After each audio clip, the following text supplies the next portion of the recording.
From the September 2016 F9 exam. My name is Amit Mata and I'm a financial management tutor at BPP Professional Education. The question I'm debriefing is a net present value calculation question and was question 34A in the computer-based exam from the September sitting. As I talk through the question, I'll be pointing out some of the functionality of the spreadsheet software that's available on the computer-based exam and how to make good use of it. The first thing to notice is that this scenario relates to two requirements. Now this is mentioned on the top left corner of the screen. So it relates to two requirements, and the first requirement, if you can see on the right side, is to calculate the net present value of this investment project in nominal terms and comment on its financial acceptability. Now note that once you've done the calculations for the net present value, you need to make sure you put the comment about whether to accept the project or reject it, because those carry marks and they've been specifically mentioned in the requirement. The question is 12 marks and therefore you should spend no longer than 21 minutes on it. Now a typical NPV question involves several calculations relating to the project's cash flows, which are included in the NPV pro forma, as well as working notes to support those calculations. Now we are presented on the left side, as you can see, with the question, and then on the right side you have an empty blank spreadsheet within which you need to enter the answer. Now begin the question by having a quick read through the information, mainly trying to identify what's the length of the project. Now in this case, the project, as you can see here, is for 4 years, because it says production will cease at the end of 4 years. And it also mentions that the production equipment will have a scrap value at the end of 4 years, which means the project is 4 years long. This will help us to determine the size of the NPV pro forma in terms of number of columns, because each year would represent one column. Also, you need to take a look at the corporation taxes and see whether they are payable in the same year or a year in arrears. So let's see, that's slightly later in the question, and it says the tax liability, you have a 20% corporation tax rate and that's settled in the same year. So in this case it's not paid in arrears, but if it was paid in arrears you would need to add an extra column because it's paid the year after the money is earned. Now, besides that, we now know, therefore, that it's a 4-year projected cash flows. And now you can take a quick look at the other information, trying to identify the key cash flows and adjustments. So you have the sales volume, selling price, and variable costs. So these are the operating cash flows, as well as reference to fixed costs. Then there are the capital cash flows, which include the initial investment costs in the production equipment, the scrap value, information about working capital, and then the discounting rate. You've been given two rates or two costs of capital, or as they call discounting rates, the 12%, which is the nominal, and the real rate of 8.5%. Now, another important thing as we read through is to find out whether the cash flows are subject to inflation or not. Now in this case, we've been given the selling price is subject to a 4% inflation, variable costs are subject to 5% inflation, fixed costs of 8%, and so on. So given that you have multiple inflation rates, that suggests that you need to calculate the money or nominal cash flows. In other words, you need to consider the inflation element and calculate the inflated cash flows. Now once you do the inflated cash flows, you need to use the discounting factor or the cost of capital, which is also inflated. So in this case, since we're given two discount rates, the nominal discount rate of 12% and the real of 8.5%, you need to use the nominal discount rate. of 12% because that's the inflated or the money discount rate. Now next, we've taken a look at most of the adjustments and cash flows. Now we'll set up the NPV pro forma.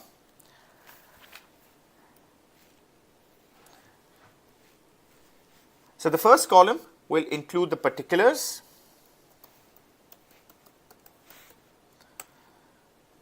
And just before that, we'll also write that we're trying to calculate the NPV of the investment project.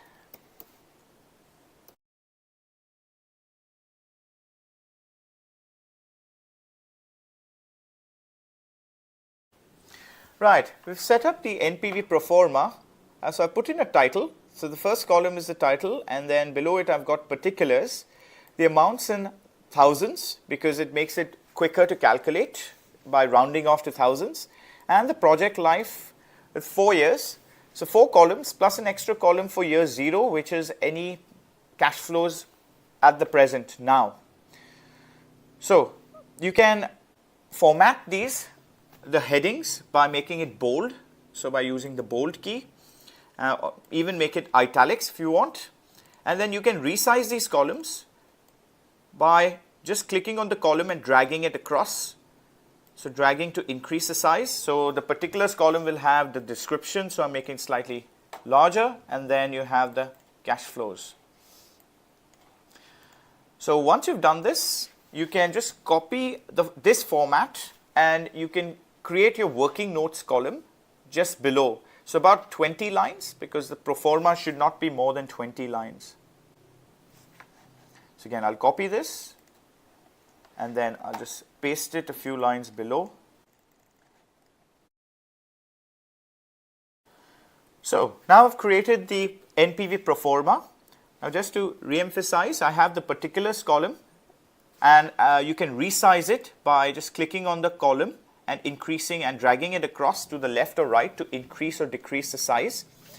Then I have the years. So I started with year 0, which is any cash flows now, and then the life of the project was 4 years and no tax payments in arrears, so I'm going to stick with 4 columns, 4 additional columns. Now I have the amounts in thousands of dollars. Again, this is to make calculations much more simpler, and it makes it quicker as well. So that's a good way to save time. So you can copy this format and do the working notes just a few lines below. So I've put those as well. So copy the format. So that functionality just again saves time.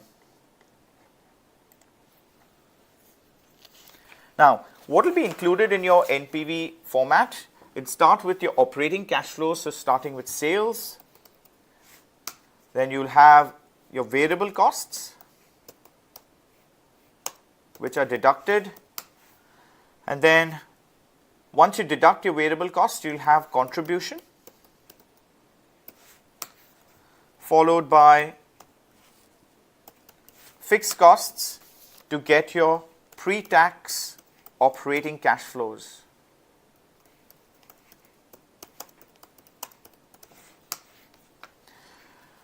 Once you've done that, you need to deduct tax,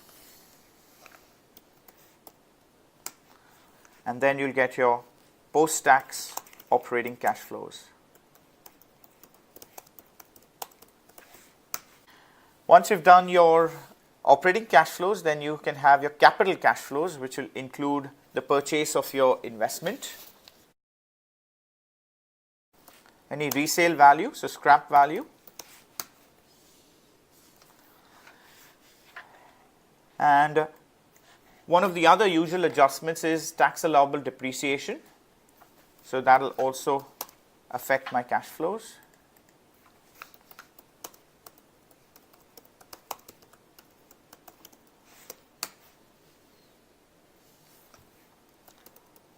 Finally, my working capital.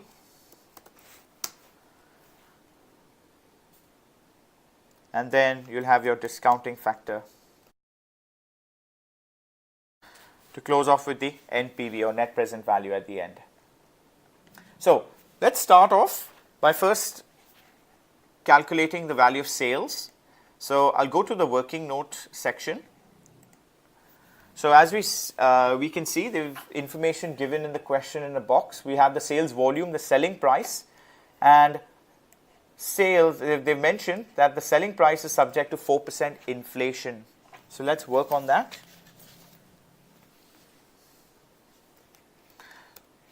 So you can first enter your selling price. Make sure you put that in the year 1 column.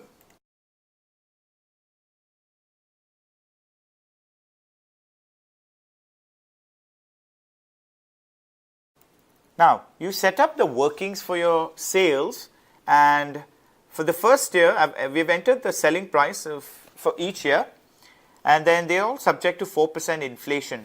So for the first year, let's calculate the sales revenue.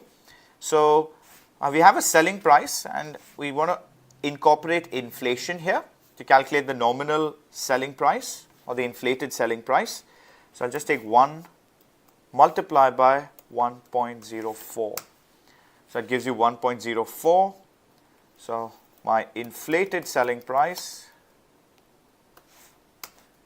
will be, if I take 15 multiplied by the inflation element, you get 15.6. So I've used the equal to and multiply two cells. It's same as you do it in Microsoft Excel. So you've got your inflated selling price. Now to get the sales volume, you need to multiply these with the quantity, the sales volume.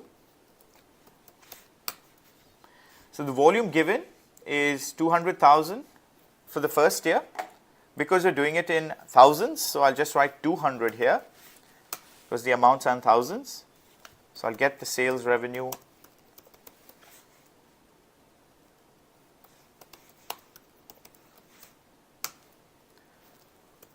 by multiplying the inflated selling price with the quantity. So that's the sales for the first year. Now for the second year, we need to inflate the selling price twice because it's 2 years into the future. So in this case, you need the power function. You need to use the power function. So you can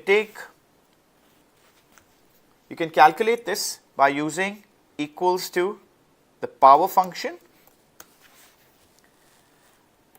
and I've selected 1.04 because it's 4% inflation raised to the power of 2. So this is 2 years in the future, so that's why 2. So I get 1.0816.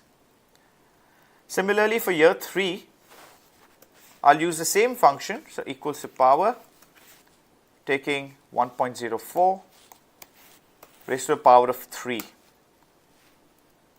Now note, don't get worried about the decimals. You can actually use the custom function, or you can reduce the number of decimals by just using this symbol here.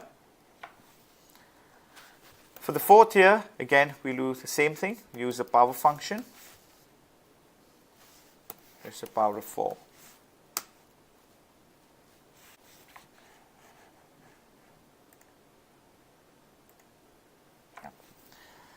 Now, I've got the inflated selling price for each of these. Now, you need to note that all your formulae, like the power function, etc., needs to be shown.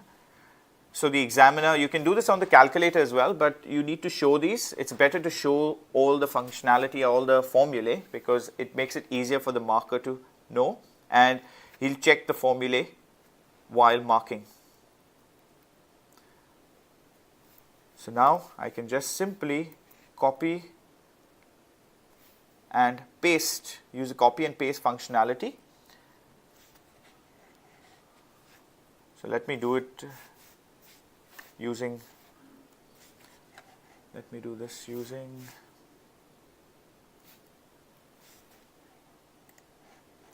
I'm using copy function here, and then going to paste.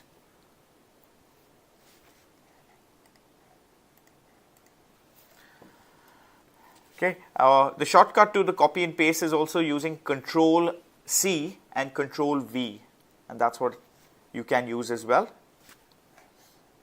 Or alternatively, just use the copy and paste function from the column here.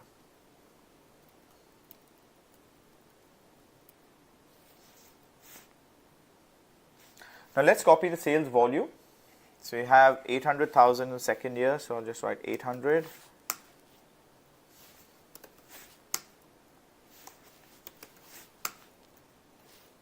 And now I'm just using copy and paste again. So I'm using the shortcut Control C and Control V.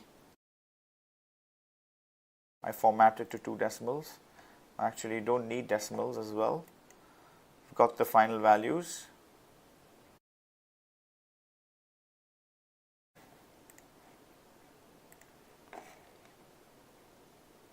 Can use the custom function if you don't want any decimals. There, those are sales figures in thousands of dollars. Can just make this bold because this is the final figure. And now that you've finished the sales revenue, your inflated sales revenues, you can just link this to the answer in the main pro forma. So if I go back here to main pro forma, you can simply link your sales revenue just by pressing the equal to sign and linking that to the final sales revenue figure.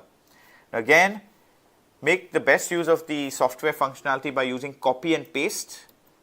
So Control C and then Control V. So it just copies the neighboring cells. Again, I'm just making sure that I round these figures off.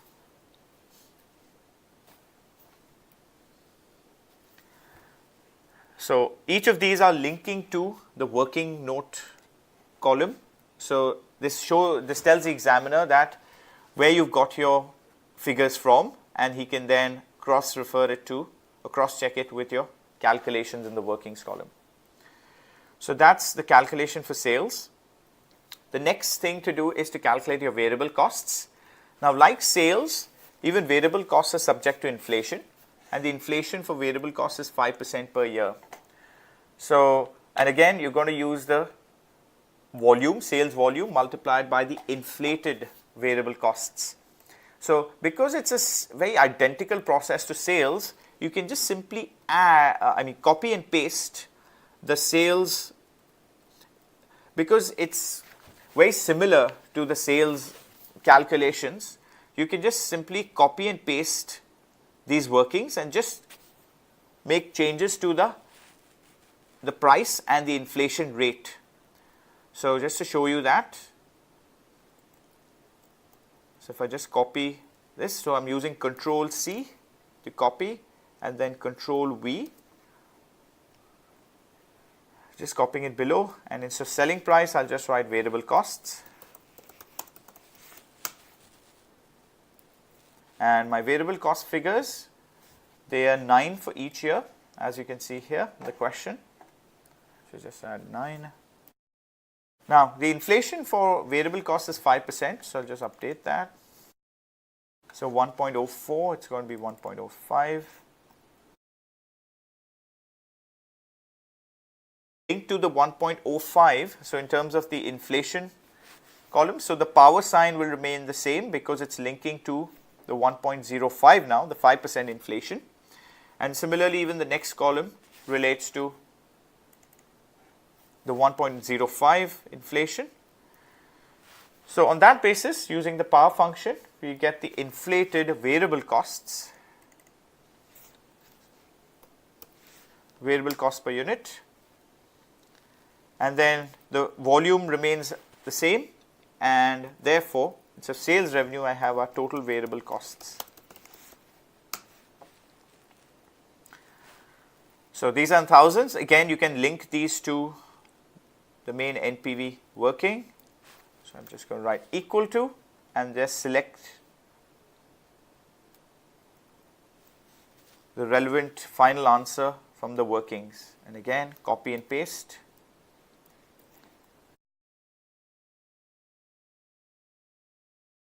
can do the rounding off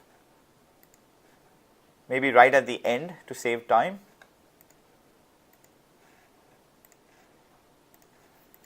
So I've rounded these off. Now you've done your workings for sales and variable costs. You can now calculate contribution, which is sales less all your variable costs. So in this case, you can use the sum function. Now one thing to note is that your variable costs here are positive figures. You want to show them as costs. So you could just simply include a minus sign here to show them as costs or outflows. So you can do the same thing here as well. What I'm going to do is just round these off for all the columns going forwards, so it makes it easier.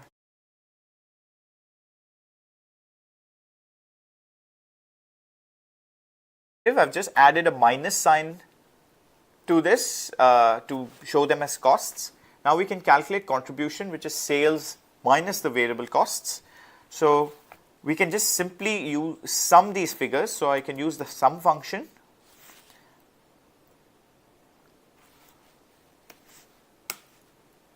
So that's a sum function here, and I can copy this across to the neighboring cells. So I've got my contribution for each of the 4 years.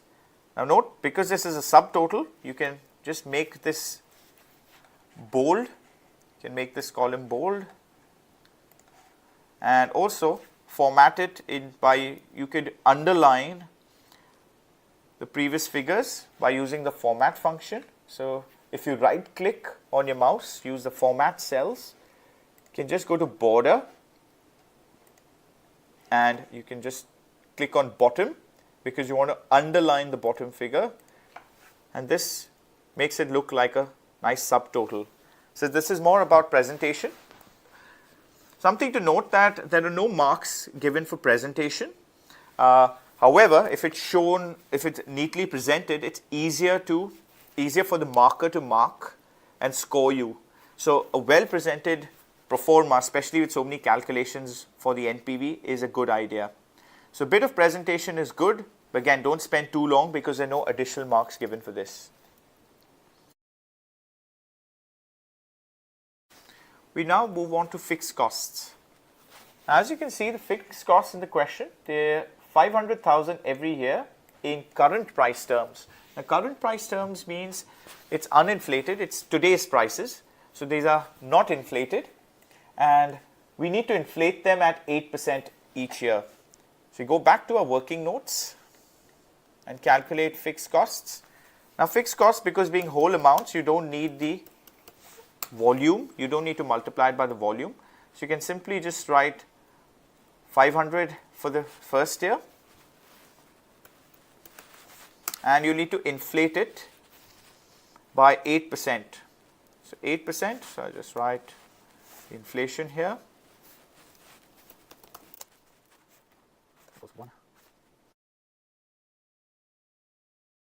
So I should get, if I multiply this, for year 1, my inflated fixed cost is going to be 540. Because 500 was in year 0 or today's terms, so I've inflated it by 8%. Now for year 2, we simply just take this formula, just take the 540 and multiply it by 1.08. So inflating the first year's fixed costs by a further 8%. So you can even use the power function, but you don't need to, because you can simply take the inflated figure for the previous year and just raise it or inflate it further by an 8%. So I've got here 2, and I can just copy and paste the columns for years 3 and 4. Again, just making sure that I format this custom. Inflated fixed costs, and I can just again link them to my NPV pro forma. Again, as you see, there's not one way of solving such questions in terms of the calculations. You can always use different styles or different formulae to work these out. So that's my fixed cost done. Now that brings us to the pre-tax operating cash flows. So this simply is deducting the fixed cost from the contribution to get your pre-tax cash flows. So again, let's just make sure and be consistent. The fixed costs are positive figures. Let's make them costs. So let's just put a minus sign and copy and paste this. Okay, now just calculate the pre-tax operating cash flows by doing a sum function.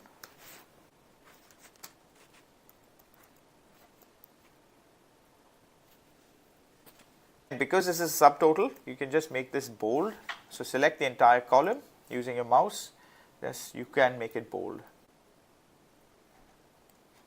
Again, format it by putting an underline.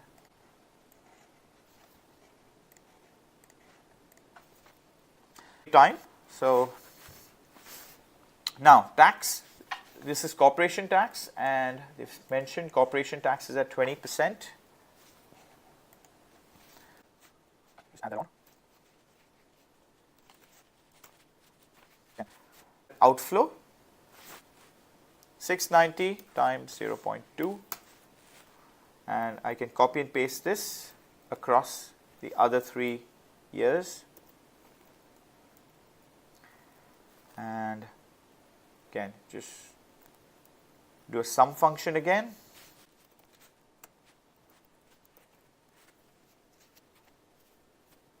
Good. Again, let's make this bold.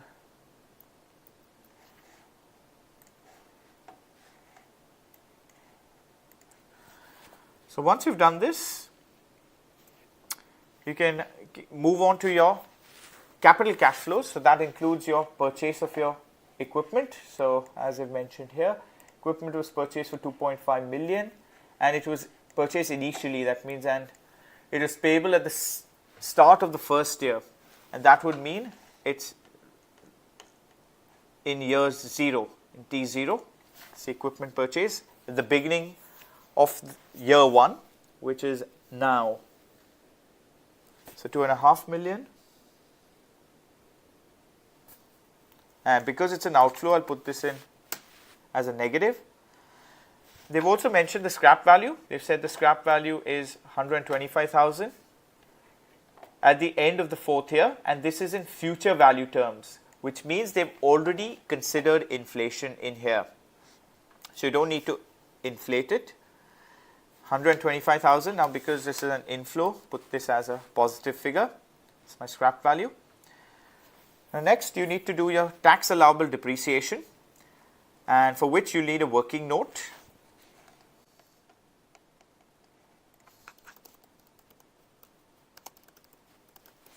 The information given the question is that the company can claim tax allowable depreciation at 25% on reducing balance on the initial investment. Now it's adjusted in the final year for a balancing charge or allowance. Now that's generally the standard adjustment for it, whereby they give you the rate and then adjustment for balancing charge allowance in the year of sale. So tax allowable depreciation, it's based on, it's an iterative process, so you can simply just copy and paste once you've done the first year's calculations. So I'll just say cost, starts with my cost, 2.5 million, so we'll keep it in thousands, minus tax allowable depreciation for year 1 is 25%. I'm going to deduct this, so I just do a minus the above figure times 0.25. It gives you 625, and I can just sum these.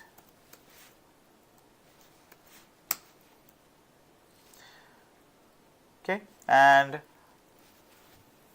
based on the 25% written down value, So I'll just write that as well.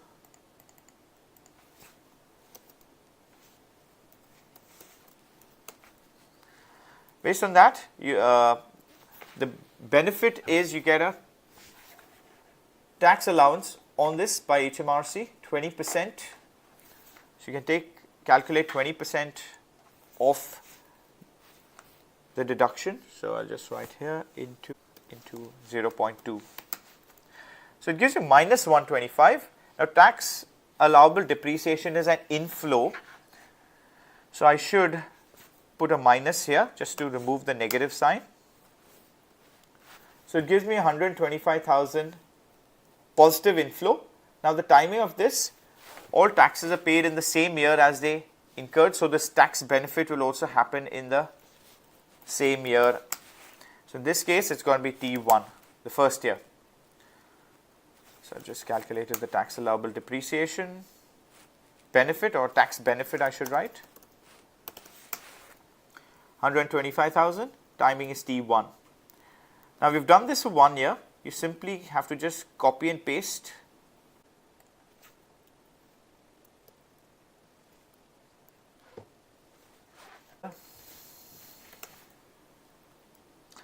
first of all, just want to make sure that you can round off the figures. This makes it easier. Second year, and then you get 94. Timing for this is T2. For year 3,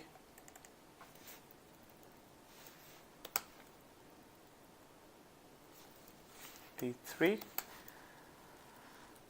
and we're left with a net book value of 1055 at the end of year 3. Now in year 4, which is the final year of the project, you don't calculate tax allowable depreciation, but the balancing charge or balancing allowance. So first we need to deduct the scrap value or the sale value.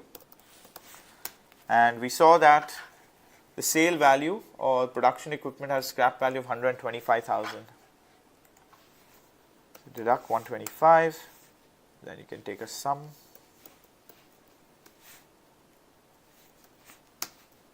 So left with 930 after the sale proceeds. Now this you'll get a balancing allowance because it's a positive figure here. There is still a net book value left after the scrap value. So you calculate the balancing allowance, which is again 930. Again, you can use a copy function.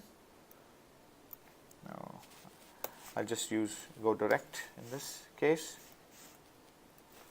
So 186, and then this benefit will come in T4.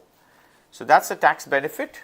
Again, the format is not prescribed, but it just flows through well, starting from year 0, going on to the balancing allowance. Call this balancing allowance. T4. Again, you can link these figures in your cash flow. Tax allowable depreciation.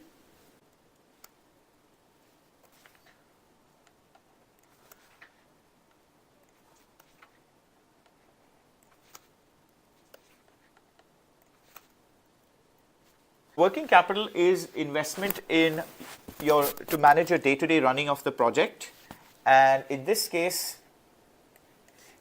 they mentioned the working capital is 1.5 million. It's required at the start of the operation, so that would mean in T0, which is now, it's subject to a 6% inflation, so you need to calculate or incorporate that, and they've also mentioned that it'll be recovered at the end in full. So at the end of the project, that gets released. So working capital is money to manage your current assets and current liabilities such as receivables, inventory, and payables. And eventually that money gets released at the end of the project where you collect your receivables and sell your inventory, pay off your payables, and that money comes back into the business. So it's an outflow initially, and then it becomes an inflow. So this purpose, you need to calculate this in a working note. So I've just copied the amounts and the period. So the initial investment is 1.5 million, so written as 1,500 in thousands. Let's inflate this now, 6%. So take the figure times it by 1.06 to get 1590. Now, like fixed costs, I can simply just inflate the previous year's figure by 1.06. You can alternatively use a power function as well. However, this might be slightly quicker. So I've done that. So you don't need to do it for the last year because it's getting released.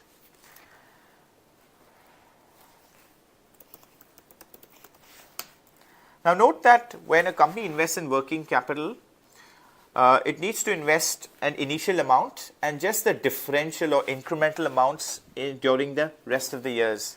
So in this case, it's investing 1.5 million.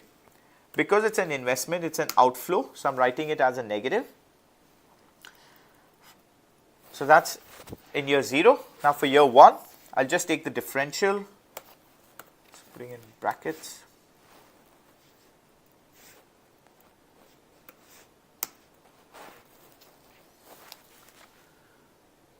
So difference of 90 being invested at the end of year 1. For year 2, again similar.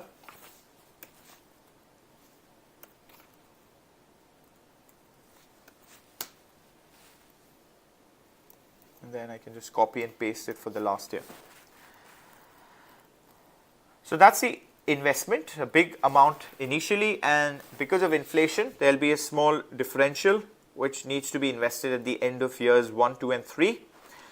At the end of the 4th year, when all the project comes to an end, all current assets and liabilities would be paid off and received, and then you're going to recover the amount that was invested. So 1787,000 or 1.787 million.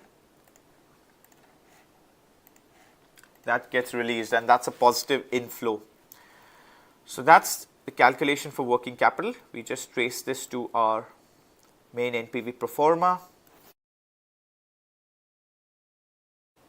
Just copy that across. And just make sure we formatted these.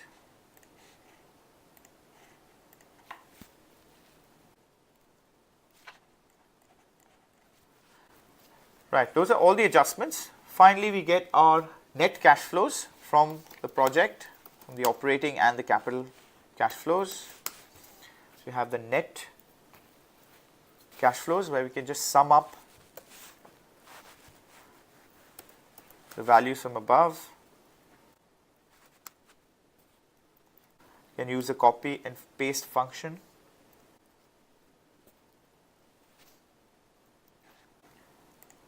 Let's make this bold. That's the subtotal here. So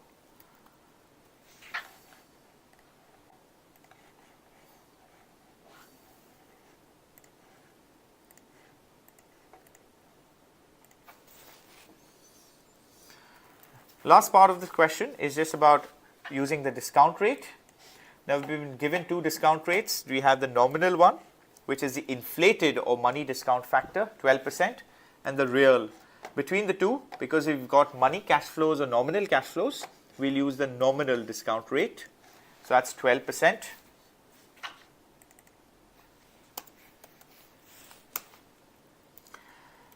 And you'll get your rates from the formula sheet, which is on the bottom left of your screen. You can just click that and you'll get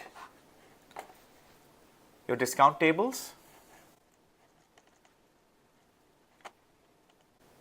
So we look at 12%, so I'm going to pick these figures here. So one for 12%.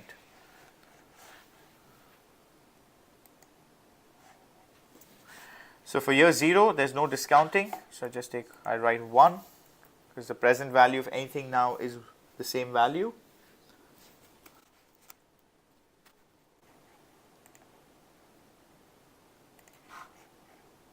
You can use 3 decimal places in this case.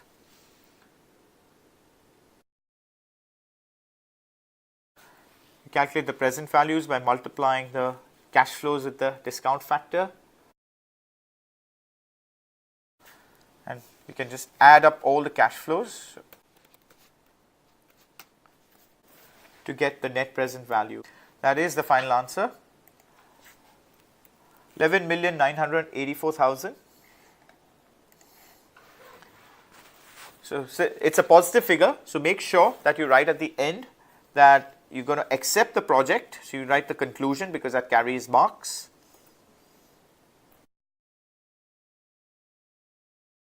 And that completes your answer here. Note that in case you make an error in any of the calculations, so for example, in case you make an error in the variable costs, and that would mean you have the wrong figure in variable costs, for example, that would obviously affect your operating cash flows, pre-tax, post-tax operating cash flows. It will affect the tax amount and the final NPV. However, you won't be penalized twice. You would lose a mark once for one error, but the carry forward figures wouldn't be penalized again. So don't worry about getting everything perfect. Try to get them as right as possible and answer it to the best of your ability. Thanks very much for watching, and hope you found the functionality of the spreadsheet software useful. There's a lot more functions available. There is the help and formula sheet which you can refer to. Thanks for watching. Make sure you explore and practice the specimen exam, the past exams, and the constructed response workspace on ACCA's website, which is ACCA Global, for the session CBEs. Thanks very much.